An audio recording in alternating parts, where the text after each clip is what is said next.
welcome, everyone, and Happy New Year. Happy New Year. Welcome to the very first edition of Remixing Politics and Culture with me, your host, Pam, in 2024. And you know that since it's 2024, you know what's up. It's going to be a wild ride in politics this year. You know that. And I'm going to do my very best to bring you some of the most interesting candidates and thought leaders and what have you from across the country. So we'll buckle up together and get used and have a good time together and learn something, right? I really want to bring people on to help us all encourage people to vote. That is so critical, very critical, and to think critically. And let me say that again. The key word is thinking critically about all of those things that we hear, the dirty tricks that we may be hearing. You might think that it's true.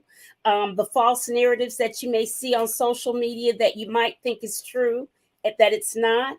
So you have to think critically, and we'll talk about all of those things on this show. Okay, so for those of you who are new to my channel, I am Pam. I'm a public relations and marketing professional with a passion for social justice, voter advocacy, and culture. And tonight, we're going to discuss the attack on diversity, equity, and inclusion, also known as DEI. I have some wonderful women as guests tonight. And speaking of the DEI again, but we're going to focus particularly in on our academic institutions of higher learning.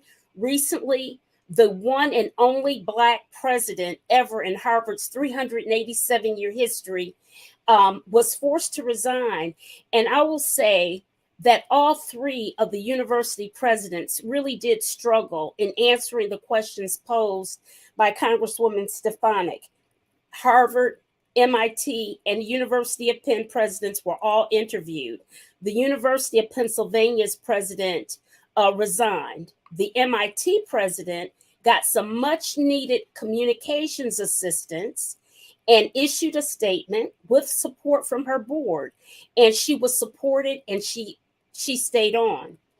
But Dr. Gay, after receiving grace from Harvard and support, all of a sudden, she was charged with plagiarism from her 1990s dissertation that she earned, by the way, her PhD from Harvard. Harvard investigated and found no cause of academic fraud in her work.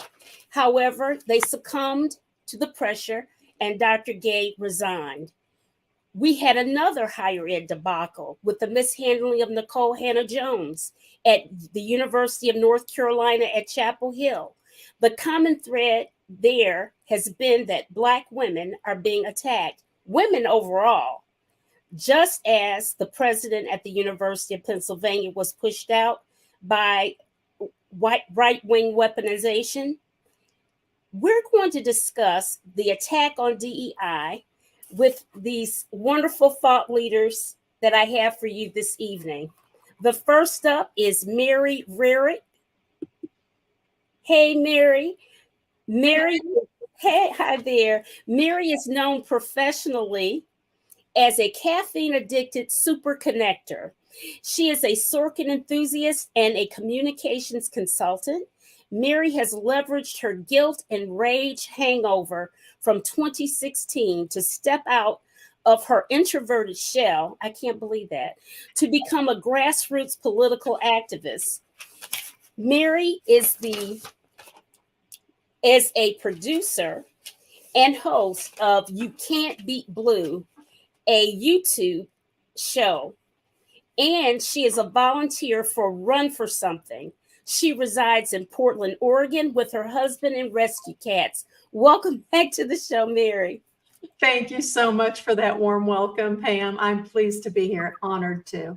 I'm so glad that you're here. Next up, we have Reverend Dr. Deborah Jenkins, who is simply a Renaissance woman, period. She has come on this platform and blew us all away discussing reparations as a one woman act. She just did the whole reparations thing and took us to school and back again. Um, she is, among many things, the co pastor of Faith at Works Christian Church. She's an adjunct professor at John Jay College. She is a principal grant and proposal researcher and business development consultant from the Bronx, New York. Welcome back to the show, Dr. Deborah Jenkins. Thank you so much, Pam, for having me again and for introducing me to the coffee lover, Mary, right here. And I'm looking so forward to having this discussion with you all tonight. Yes, absolutely. And let's see here. And last but certainly not least, I have Noemi Ujan Perez. Noemi is an award winning communications and public affairs executive, an expert on diversity, equity, and inclusion. And she's many more things, but it'll take us all day to get down her whole resume. But she is my dear and wonderful soror of Zeta Phi Beta Sorority Incorporated. Welcome back to the show, soror Noemi.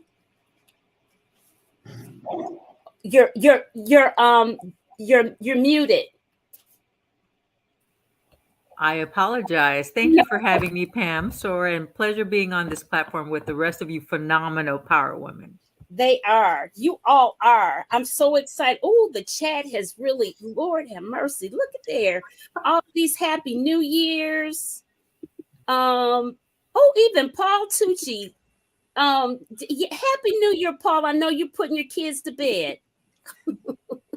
Loretta, I'm gonna put these. Francis, hey Francis, I see Francis. In order for you, if you want to talk on stage, you're gonna have to connect your mic device. That's what it says. Okay. Hi, Mary. Oh, there's your friend.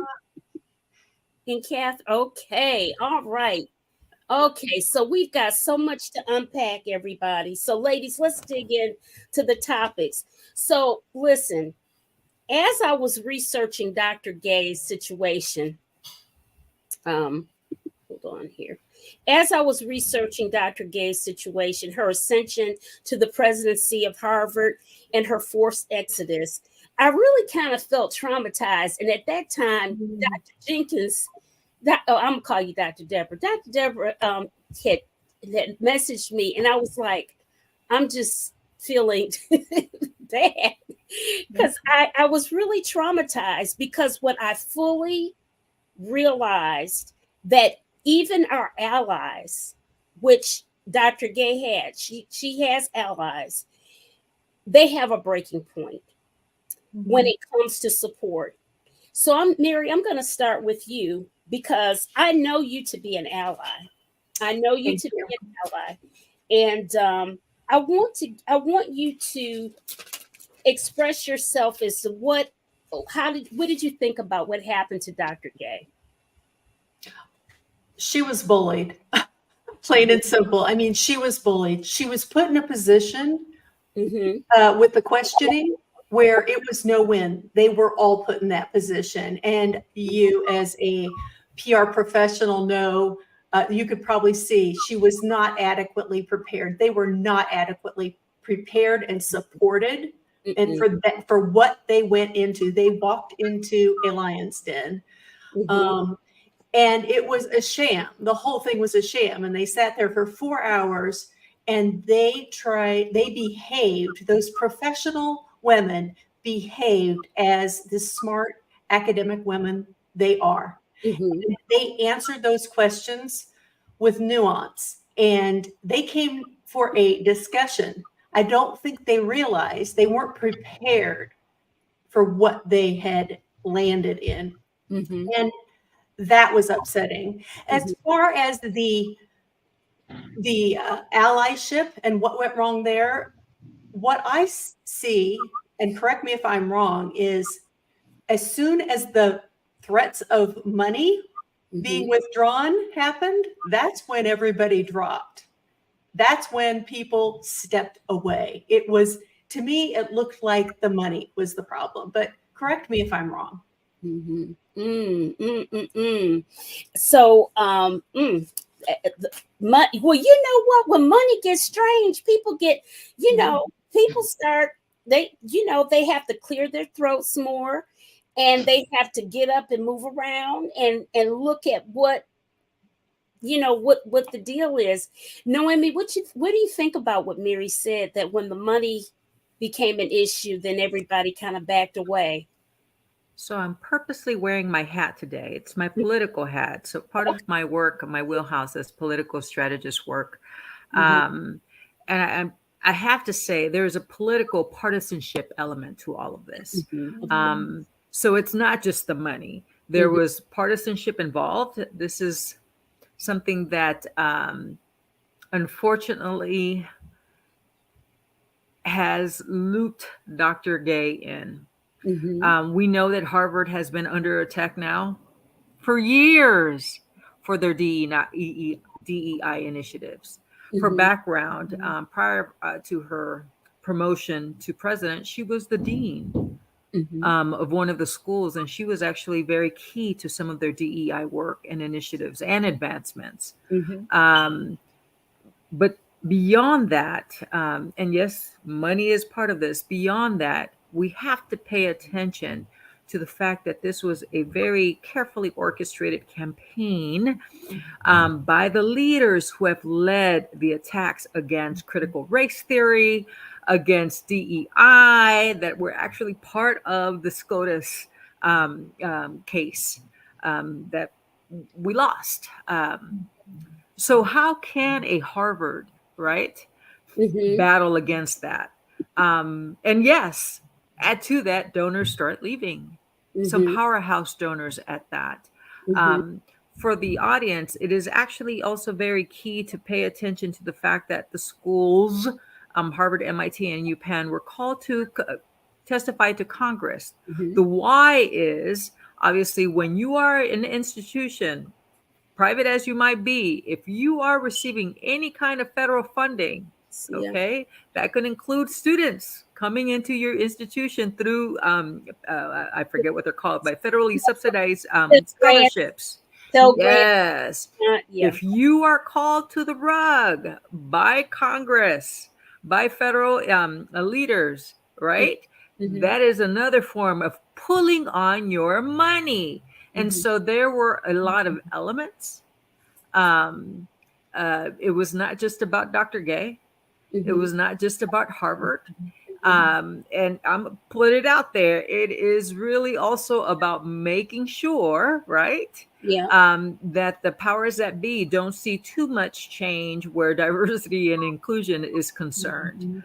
And lastly, where the piece of partisanship is concerned, we are living within an administration that has been very vocal, and I'm referring to the White House, that has been very vocal about understanding and seeing Black women specifically, right, as a power, as a force of nature within the Democratic Party. Well, people, if you are on the opposite side of the spectrum, on the GOP side, and you want to chip away at the Democrats and what they're doing, what do?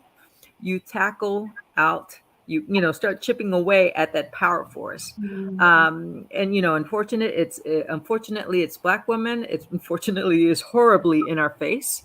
And unfortunately, Dr. Gay was the latest one to be tackled by it. So Mary, there's my answer to you in all the different layers. But money makes the world go round, and politics is part of that. Yes, politics is a huge thing, and money makes it go round. That's absolutely for sure, and it's sickening the amount of money involved in politics. Dr. Deborah, give us your thoughts. Yeah, I mean, clearly money is always an issue. And for those of you who have taken time to listen to any portion of the 3-hour-long interview that the comedian Cat Williams did with Shannon Sharp, on Yes. Club Shay Shay, he makes a point about money in terms of billionaires, which Mr. Ackman is one. And money is a powerful force in our world, not only in our country, but I would rather look at the power structure that you were just talking about, Noemi. There can only be granted so much access to what is seen by some as unfettered power, coming from the marginalized historically, in this case, Black women. Because the power structure, and let's be clear, still firmly remains with white men in this country.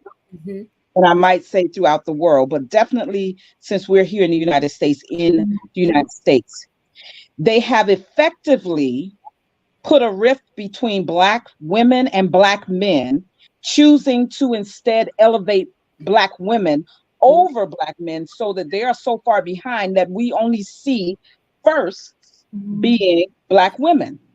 In the case of Dr. Gay, having reached the pinnacle of success in education as the president of the premier university, I would say second only perhaps, or neck and neck with Oxford University, second to none in the world.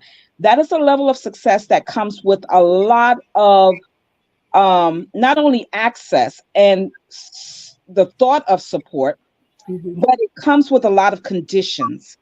And I have not studied her long, only since the hearings. And from what I've seen of Dr. Gay's work, it is something to be commended. Even the thesis of her dissertation, which has come under scrutiny for plagiarism claims, I think that her title in and of itself, as she speaks about the political power structure of Blacks, it's a threat to the white male structure in this country. And so as it relates to DEI, we've even seen some of the leading tech companies, starting with Google and Meta, retracting the funding that they committed to DEI initiatives in their companies following 2020, the murders of George Floyd, Breonna Taylor, Ahmaud Arbery.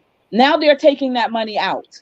There is a concerted effort by the power structure in this country to ensure that Black people, and that is my area of expertise, not to negate any other groups, but Black people are only able to rise but so far. And when we do allow them to rise, they have so many conditions on them that they will be faced with a choice between maintaining their integrity or continuing to follow what the prescription that has been given to them. I still sit here tonight and say to all of you, I'm proud of Dr. Gay choosing integrity. Even though she was forced out, let's be very clear, she was forced out. Yes. She chose integrity, in my opinion. Yes. Mary, you have, I didn't even have this on my list to ask, but you have a TikTok going around talking about what it is that you didn't know about the whole concept of what Black women go through, what Black people go through in general, but primarily about Black women. So I'm curious, as you were looking into this subject when I asked you to come on the show, did it trigger some more thoughts for you? So many thoughts. Is the TikTok you're talking about the apology to Black women? Yes, I think it is. And for anybody who hasn't seen it, and I'm sure there are a lot of people who haven't, it was when I realized somebody said something, I can't even remember where, but I realized that me referring to a Black woman as being strong, I thought it was a compliment. When I came to realize that the strength is because there's no other choice. They have to be strong in many cases. I'm, not a blanket statement, but just to apologize and for me, it was also a lot of what I do is as I learn things, I share them because my audience is white women, because white women might listen to me, you know? And so and so many white women came in and said, I didn't know, I had no idea. To me, being strong is seen as a compliment. Although when I look back in my life at some of the things that have happened to me, I think, aha, yeah, that strength that I exhibited was not, I can feel that in the tiniest possible way. But just looking at Dr. Gay's situation, where she was in a system that was originally designed to keep her out, to keep people who look like her out of it. How did we even expect? How did I even think that they could possibly protect her? You know, she was excellent. She was extraordinary. And I don't have a PhD, but those of you who do could probably tell me. I mean, she did not, there was no plagiarism. She was extraordinary. I mean, Harvard said no plagiarism, right? A little essay, I've heard that's common. Since then, so many people, you know, have had that. So she was just extraordinary. And what it took for her to get to that level, the highest level, as you pointed out, it just kind of takes my breath away. Yeah, yeah, absolutely. You know, it's this whole thing what they're using, what they're weaponizing DEI, that the governor DeSantis in Florida has weaponized so well, as this anti-wokeness, all this you know, just this bullying of you know, just changing the narrative that everything that Black or brown people do, it's bad. Pam, may I Yeah. say it's become a partisan issue? Yes, yes, of course, yes, yes, Laura, it has, absolutely, absolutely. And so they use it so well in a lot of this, and that's why I say when we're listening to all these different speeches and what have you, and the ads and the social media, that we have to be looking at things very critically, because a lot of things are just weaponized, and they're not even true at all. Not true at all.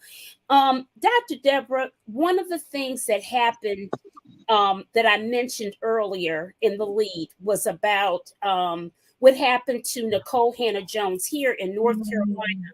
She is the author, the creator of the 1619 Project. I bought the 1619 Project when it was just in the Times Magazine and used it as stocking stuffers for my family back in 2019 when it came out. Now, of course, it's the book, and the book has been banned, part of the book banning situation.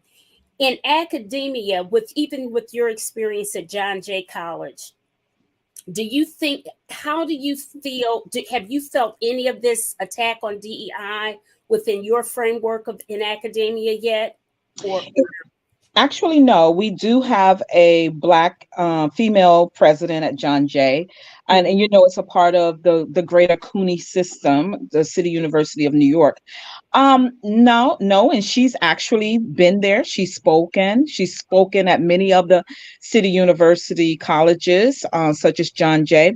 But what I can say, and I don't think that we want to go through this entire program avoiding the large elephant in the room, aside from what DeSantis is doing and others like him, is October 7th. We don't want to miss that, because what I have felt academically, and in a similar way to the onslaught of attacks on academics, is I've been very careful. This last semester caught me and many others having to be very careful as we expressed to our students. I'm a political scientist, for those of you who don't know. So this is always something that we're talking about, the climate, around different political issues, partisan issues also. But not to stay there, but we've had to be very, very careful. And so I said, I think to Pam, or either I put on my LinkedIn, we are not okay as academics. We're not afraid, but we know that we cannot freely teach these young minds or middle-aged minds, those who return to school or continue their education. We cannot freely teach in the way that we have for so many years for fear of losing the opportunity to be able to do so. And so while Dr. Gay has gotten to keep her tenured job, I'm happy about that.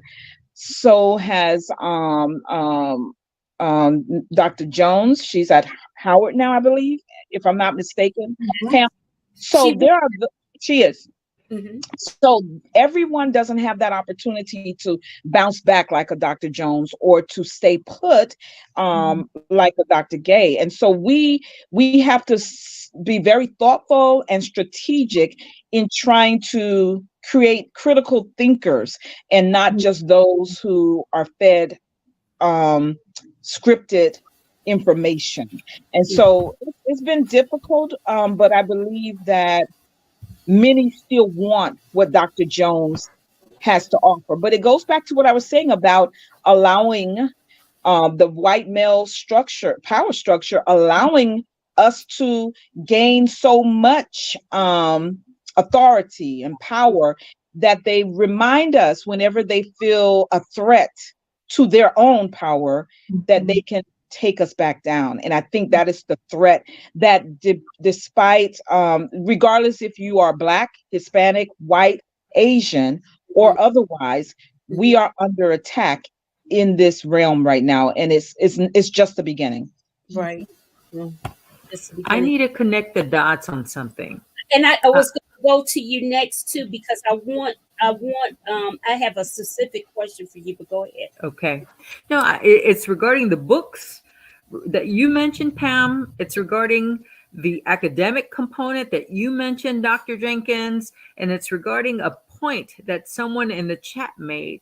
There was someone in the chat pointed out Christopher Rufo. Yes, we're going to talk about it. Mary's nodding her head, and I think we all can have a full conversation on that. Yeah. Pay attention to that bouncing ball. Yeah. Christopher Rufo has been the one who has led the campaign against critical race theory. But if I remember correctly, the theory, critical race theory, actually was developed by or formulated by a Black woman, by the way. And the book that was placed under attack under congressional hearings, I'm trying to remember the name of it, but it had to do with slavery, right? Was also led by a Black woman. And it's these attacks, these assaults that Dr. Jenkins is referring to, right? In terms of academics being careful, having to be careful. But we're also seeing, and I have to say this, whereas in the history, in recent history, and I'd say the last 50 years, the Democratic Party has positioned itself as a party of DEI, for lack of a better word, or the party of diversity, right? This is a partisanship effort to turn it against its ends, turn it against its tail. And Dr. Jenkins, I have to throw this at you, and it's sort of one of those things that blew my mind.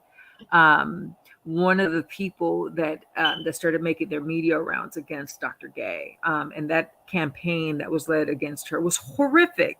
It was publicly humiliating, and it really did criticize her whole academic background. And they ended up pointing to almost 50 cases that were kind of sort of maybe incidents, and it was just horrible. But anyway, one of those authors is Dr. Carol Swain, who is a legal professional and a PhD in political science. She's an African-American woman. And she's the author, Mary, of The Adversity of Diversity. So she's a conservative. Yes, on the, again, partisanship politics, right? The conservative side of the equation. And it's an effort to turn DEI on its head. But anyway, those were the points that I wanted to connect there. Yeah. I want to ask you, Noemi, in particular, what do you think that those in higher ed and their allies should be doing to protect DEI policies? you know, I have to say I'm a Trojan, two-time Trojan. I sit on the board of the USC Gould School of Law. I'm also a Yale Bulldog through my so preference to Yale over Harvard. I'm sorry about that. Um, a, that specific question is an answer that universities are trying to figure out, as well as corporate America. Because the next onslaught of legal attacks, right, is attacking supplier diversity in the corporate space, right? But also trying to ensure that the SCOTUS ruling around affirmative action in Harvard is enforced in universities nationwide. Eek. How do universities deal with that? Especially where, you know, recruitment and students are concerned. The next though piece, right, is, you know, the Black women's piece. We have a Black women's nonprofit organization that has been attacked, right? That, and I forget the name of the organization that bit. And so we're one that was doing the business help for right. And so what we're seeing is a whack effect, right? Where there's numerous ways that DEI is being attacked. And so we have to figure out how to maneuver differently so that we enforce efforts on equity in different ways. And if we have to call it different from DEI, so be it. Right? But part of protecting that is protecting the academic component that teaches our history. Our history is part of what is being attacked. We're talking about books, right? Our history. You know, the Civil War. Nikki Haley was famously on news over the last few weeks because she forgot to mention slavery as part of the Civil War. She also did something last week that not too many people have really focused on, and is that she referred to VP Harris and SCOTUS Kataji Brown. She alluded that they were unqualified and only merited those roles because they were Black women. No, okay? Didn't. Yes, you got to pay attention to the partisanship. See, that's what I'm saying. But your question, Pam, how do we protect ourselves? I don't know. We're trying to figure that out. I don't have an answer for that yet. I will say this though. We have to be able to, you know, the saying, we have to be able to chew gum and pop, you know, walk at the same time. The civil rights movement in the US, and I'm referring specifically to African American civil rights issues. Okay. There is a great focus right now on international affairs. Okay. And I think that's gotten a great deal of energy over the US issues that we're dealing with and discussing at this very moment, like critical race theory. Right. And I'm paying attention to that, you know, wondering what is going on, what's happening. It's almost, I'll say it. I'm wondering, Pam, where are our African American leaders, civil rights leaders on this issue? On that whole thing. Do not get me started on that. Okay. So we need to sort of refocus their attention back to our issues, right? Where are they? Where are they? Because Attorney Benjamin Crump is our private NAACP Legal Defense Fund. I'm sorry. Would you agree with me, Dr. Jenkins? Do you really want to get me started? No. And I love him dearly, but I'm trying to figure out what happened. I don't see that. Everybody has to call Benjamin Crump for everything. It can't just be him. Well, right? That's what it is. But you know, going back to the National Civil Rights Agenda, what is it? Where are these issues on it? You know, how are how are Black women, how are allies, right? Sort of knocking on the door saying, hey, we need some attention here in these areas. Again, on the partisanship, I think that part of what's happened is that where civil rights issues are concerned, there's a great deal of focus right now on international war-related issues, and I'll just leave it at that, which is understandable. I understand it, but we can't just walk away and forget everything that's happening here, right? And focus all our energy, social media, PR on what's happening over there. That's part of the issue, part of the answer. What were you saying, Deborah? I just wanted to weigh in. I thought that was a wonderful question. It's one that's always in my head, and I'm always fighting walls because I don't have the people in front of me. And I'm talking about, where are our civil rights leaders? So I Legacy have, organizations that we Pam knows I have a love-hate relationship I with the legacy organizations, yes. um, because here we are, and I mean, we've been told this for the last maybe 2 or 3 election cycles, for president, facing what really truly may be the most significant election of a president in our time. Mhm. Um, I won't, I do have influence. We all here on this platform know that we have influence, and I had to share with someone, that I won't be bullied into talking to Black people and frightening them, because 45 is yet running again and perhaps will be the candidate for the Republican Party.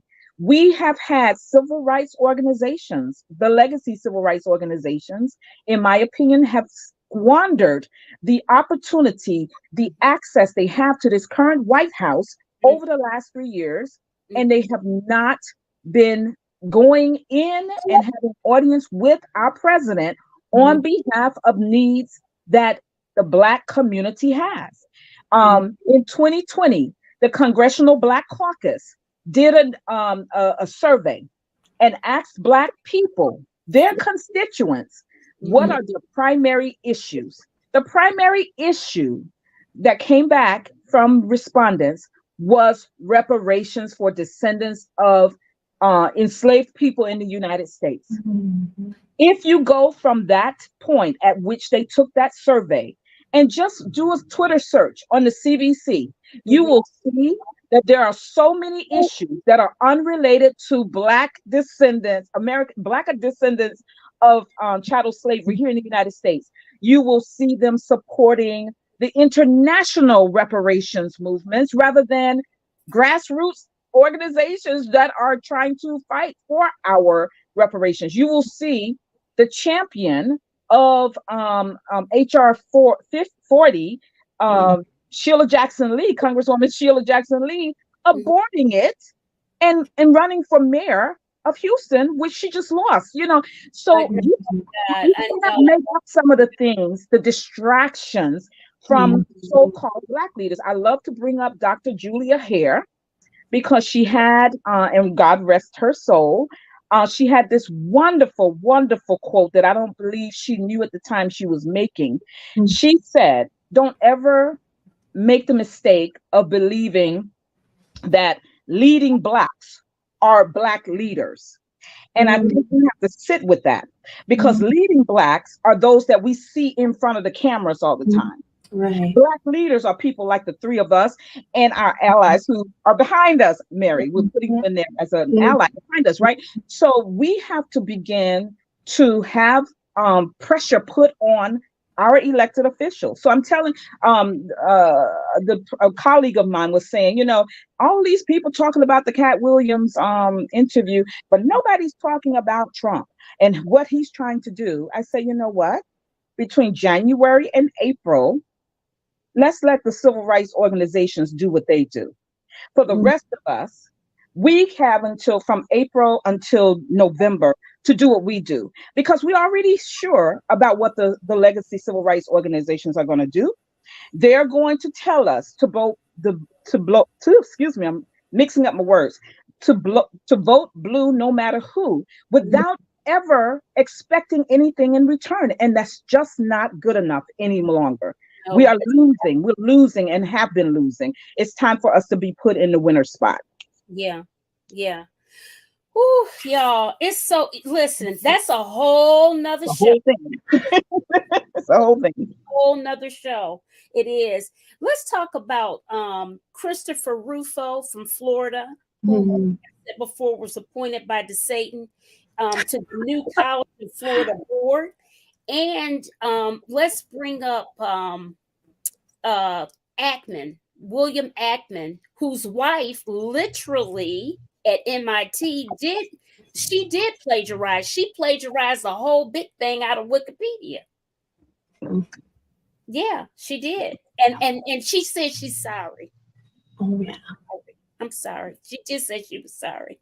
But that was legit. And then Ackman said that he's going to go after everybody now, including the Business Insider who dropped that story on her, and say, we're going to see what you've been doing academically or otherwise in your news reporting and what have you. So it's this, But as I mentioned to you ladies earlier before we came on the air, that Ackman technically is this big Democratic supporter financially. So I'm trying to figure out, and yet he was one of the loudest voices from Harvard that wanted gay gone. He was he was not a supporter when he saw that Harvard was going to back her, and then Mr. Rufo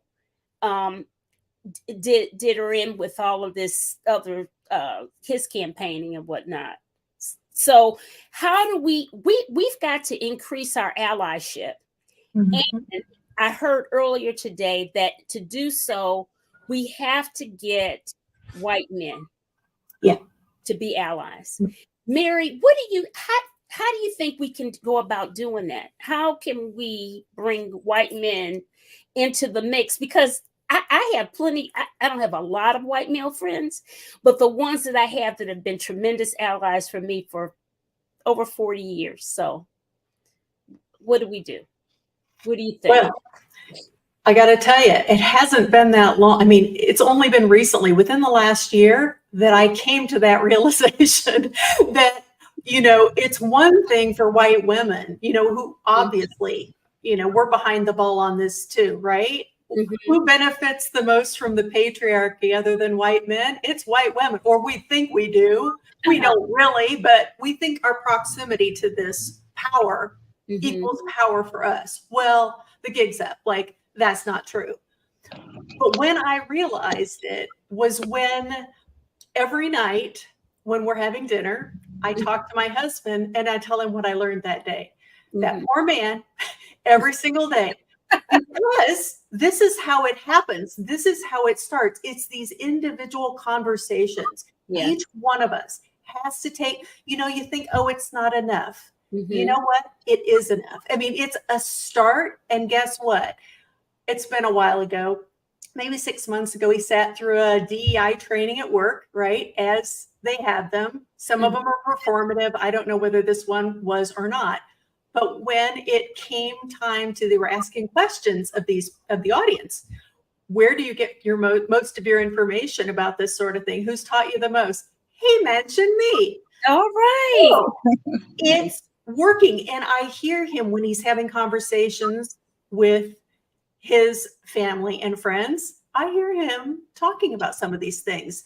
Good. It's a small thing, but I feel like it's one of the things that I try to do on my platforms is just to tell white women, you might not think you know everything or enough. I certainly don't. I get it wrong all the time. And then I have to go back and apologize. But you know what? You just have to get out there, make mistakes, and learn from things. And especially follow Black women and learn from them, for Pete's sake. I mean, it's not that difficult, because the grace that y'all have shown me, I'm just grateful. There are a lot of women out there doing the work and telling us this is what you need to do. And it's right. We have to support, we have to get behind and be supportive.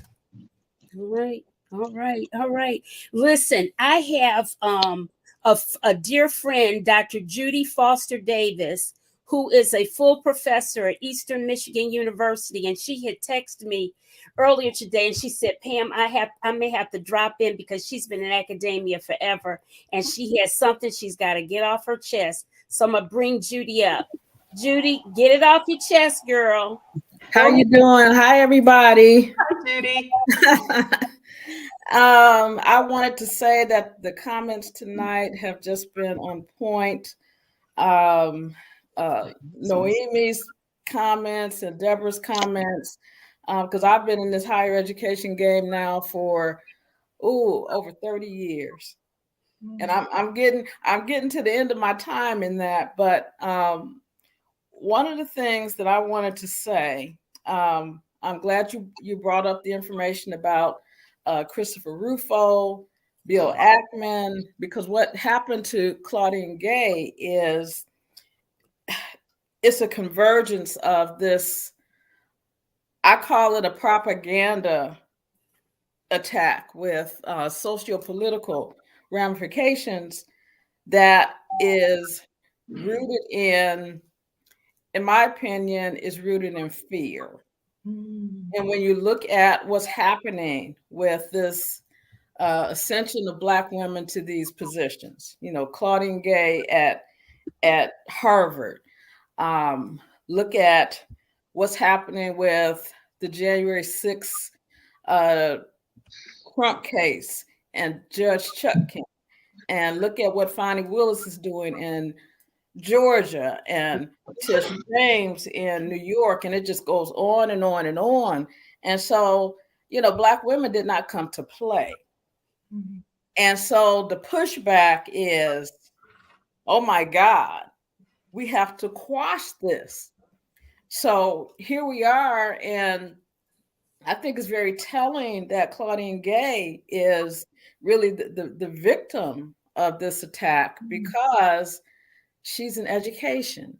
Mm-hmm. And when you control education, mm-hmm. you can control the minds. This is why they want the books banned. Mm-hmm. This is why any histories dealing with people of color, mm-hmm. they want to suppress, and they want to take it out of the what was it, the AP course that, mm-hmm. I guess, I don't know what it looks like now. It's been, watered down, and wanting to throw the 1619 project out of the curricula, because there's a whole education program that's backed by the Pulitzer organization, mm-hmm. That's built around the 1619 project. So what I have seen happen is not that there's just mere, criticism, but what we see is that the people associated with these either ideas or movements or curricula, they want to crush these people, just annihilate them. And it's viciousness that is just, it's just off the chain. Mm-hmm. And, Mr. Rufo and that whole propaganda machine around critical race theory. Mm-hmm. I belong to an academic group. It's an international group of professors, multiracial, from all over the globe.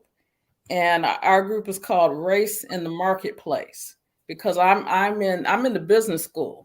I'm in the marketing department, and a lot of my work has had to do with the intersection of race in the marketplace in terms of the role of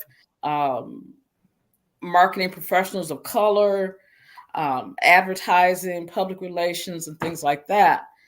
And those experiences and the experience of marginalization in those areas, contributes to a lot of the problems that we see today in terms of what's marketed and how things are marketed, who's kept out of marketing decisions, so forth and so on. And when we look at what's happening with these ideas are being marketed.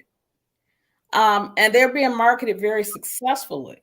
Mm-hmm. And, we wonder, we look at a person who is a twice impeached, 91 count indictment. I can't even keep count. Why there is such, it seems like a shield of protection around this person. Mm-hmm. When Claudine Gay, they said, oh, she forgot to put some quotes around some statement, mm-hmm. And want to call it plagiarism. Mm-hmm. It's just insanity. Yeah. But propaganda marketing is very effective. Yes, it is. I have to say this on the topic of marketing and business, okay? Because as everything was happening with Dr. Gay, And I certainly wasn't paying attention to it, but I had to look back and analyze what exactly was taking over the news cycles during that period of time, particularly with Black women. And as a force, as a marketing audience, right, as a political audience, Black women are a powerhouse. So much so that Black women, thanks to Black women, the Color Purple movie, right, went all the way to this top at this opening night. Okay. Why do I bring that up? Because that is what was galvanizing Black media news cycles during that period of time that Dr. Gay was in trouble. We didn't notice it, neither did press. We're not going to blame Oprah. Oprah was just taking care of business. However, Oprah, we need you to come over this way, right? And help galvanize some energy and movement around some civil rights issues. Okay. Black women gave you the win with, the Color Purple. But, it's time to sort of galvanize that attention and push it through. I just, personal observation, right? When I went back and I looked at what was happening during that period of time, that's where everyone's focus was. Was it? Dr. Jenkins, comments? She's muted. You got to unmute yourself. Sorry. I'm so sorry. I agree with you again, Noemi. Again, let me just move past that because I have some choice words that I could definitely use. But I do agree with you.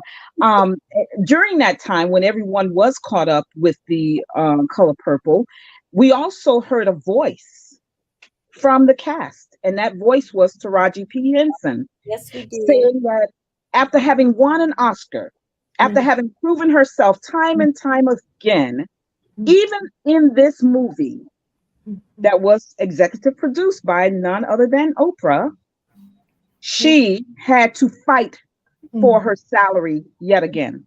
And so I'll move past that because, yes, we do need Oprah to champion Black issues, but her history is very clear. Am I right? Her history is very clear. But to go back and try to honor one of your guest questions about affirmative action, I think I can't remember the moniker, slime one or some. I'm here one or. I'm here. I am here. Yeah, since I'm here. And a bunch of stuff in here. Y'all have this thing so loaded up on the chat. I can't. Yeah, I wanted to talk about the DEI piece. I believe that was her question early. It was really, really early on. And I had sort of been chomping at the bit to talk about it. And it sort of piggybacks off of what Mary had said about how white women have felt comfortable in their positioning because, they were so close to the real power in this country, white men, but now they are even waking up. I don't want to put words in your mouth, Mary, but let's be very clear. Affirmative action was initially supposed to give uplift to Black men and Black women, when in reality, it has not. The statistics have proven over and over again, and even as it relates to more recent DEI statistics, that it is white women who have benefited most from both affirmative action and DEI appointments. And so in the lead up, I just wanted to see how our Fortune 500 companies were doing in terms of DEI appointments of CEOs.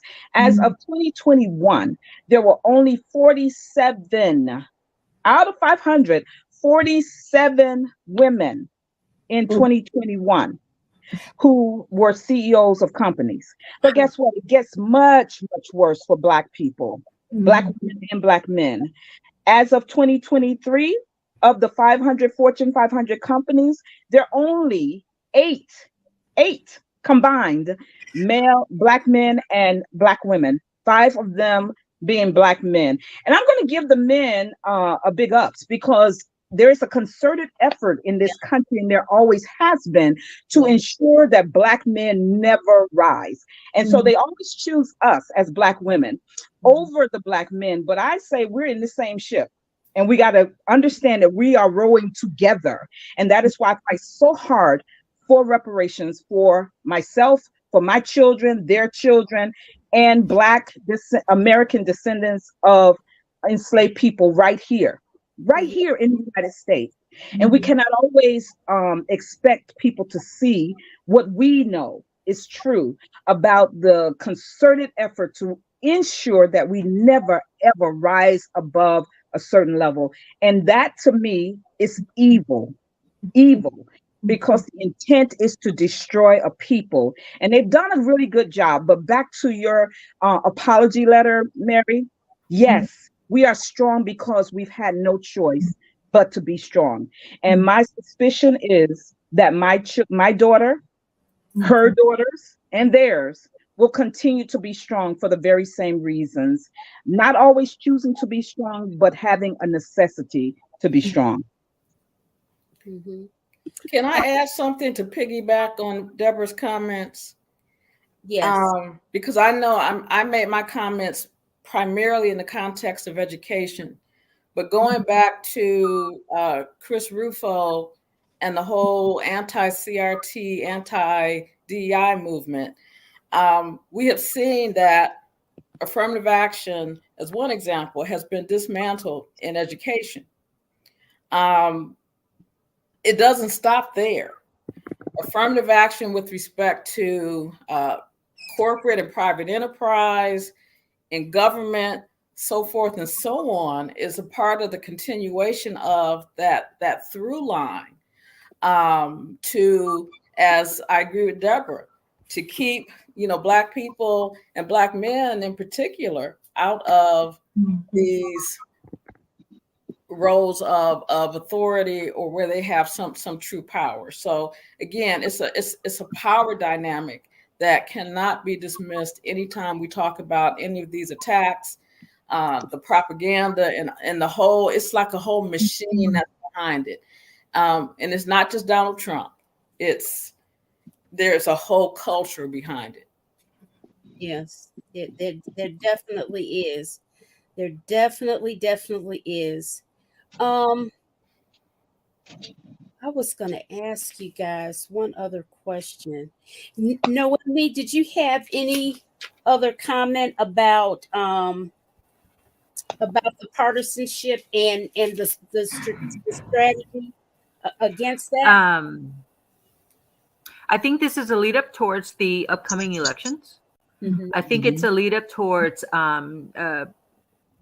chopping away at VP Harris, particularly if she's being positioned to run as the Democratic candidate for president. Okay. And I say that to also say, listen, what happened to Dr. Gay is horrible. Mm-hmm. Let's not just focus on her, right? Yes. Unfortunately, we just have to look at it as, okay, that chip went down. Okay. What's next? Because it's not going to be the last piece, right? It's sort of like, what is the end goal here? There are a lot of end goals, right? To the point to the what the doctors on the platform stated. There's multiple end pieces. Corporate diversity is one of them. But ultimately, it's the elections that is upcoming. And so you have to make yourself ironclad in terms of, again, the legislative agenda, the civil rights issues, who is being put forth to run for office. Obviously, if you're an academician, right, ironclad in terms of, your citations and all of that, which it already should be anyway. But anything that might be perceived as a weakness can be made one, is the lesson we learned here, right? Can be made one. But the bottom line is it's not over. This is going to be a continuing threat and a continuing attack towards Black women because you're a power force. Yeah. Well, Mary, any comments? There's so much, right? The one thing, there's a couple things, but the one thing that really hit me hard was that the people who are assuming that the claims, all these different claims, and whatever claims they want to throw out there, it doesn't matter. They just throw it out there and they keep repeating it because their propaganda machine is strong. The white people pretty much have this internalized bias about Black women, right? So it's that bias that also, it just, it's part of the problem, and we have to talk about it. And I think people who look like me need to be speaking up and need to be talking about it, because if we don't speak up about it, it doesn't get magnified in the way that it does if just, if y'all are speaking about it, other people don't hear it. Other people are deaf, and that's a problem. And that's a fact. And that's a fact. That's a fact. So Dr. Jenkins, what are we gonna do about our legacy organizations? I don't know. I mean, I'm committed to legacy, right? I think they need to be retooled. That's just the reality. They need to be retooled. There was a meeting called of clergy by one of those organizations this week after Bill Ackman attacked, just to respond rather to the Bill Ackman attack on Dr. Gay. I say that's all well and fine, but going back, like Noemi said, where were we all when this was actually starting? They typically have more insights than the rest of us, those of us who can get distracted by a movie or a Cat Williams or the like. They have this information. Why now? So what is their strategy? That's what I'm going to ask you as a strategist, Noemi. What is their strategy at this late date when she's already had to resign? And so we have to get to them, because they're the ones who have the ear of the president and our elected officials. They have the ear. So we have to get in front of them, and we may even have to start withholding our membership dues that allow them to do the things that they have been doing, but not on our behalf. So there's a lot that has to be done. Maybe, Pam, you need to have a show just about what are we going to do with the legacy civil rights organizations. I intend to, because I had somebody from a local chapter on, God bless her, and she's in a rural area in North Carolina, and she is the first woman ever. Her name is Dawn, and I can't think of Dawn's last name. Normally she's in the chat, but she's in a rural part of North Carolina. But really and truly, we need to. There's some challenges there, and we gotta find out, what are they doing? What is going on? What is going on, Noemi? I'd almost be afraid to talk about it online. It's definitely a longer offline conversation, Dr. Jenkins. But as someone who actually gets to see some of the, inner works of the Democratic Party, but also remember there are sub niches within the Democratic Party, right? Our revolution being one of them, which was spun out from Bernie, as well as the Working People's Party, right? I'm seeing a shift. There has been a shift in their prioritization for the past 2-3 years. Okay.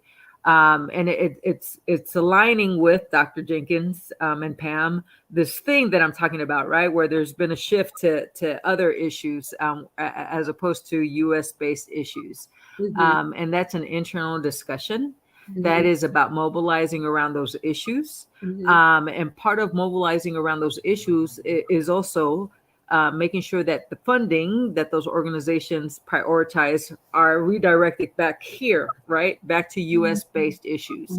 But sometimes it is about calling out some of those national influencers to the table, right? Oprah Winfrey and other people to say, hey, yeah, we want your attention here. So you're right. It is about going to speak to those legacy organizations, to the leadership, but also to press, Black press. Hey, what's going on? We need our attention here. Yep, that's right. At the end of the day, even within our own political groups or our own communities, we have our own special interests, right? Groups that are focused on special interests. And that's unfortunately what happens when a special interest redirects the focus. Absolutely. Well, listen, our time is up.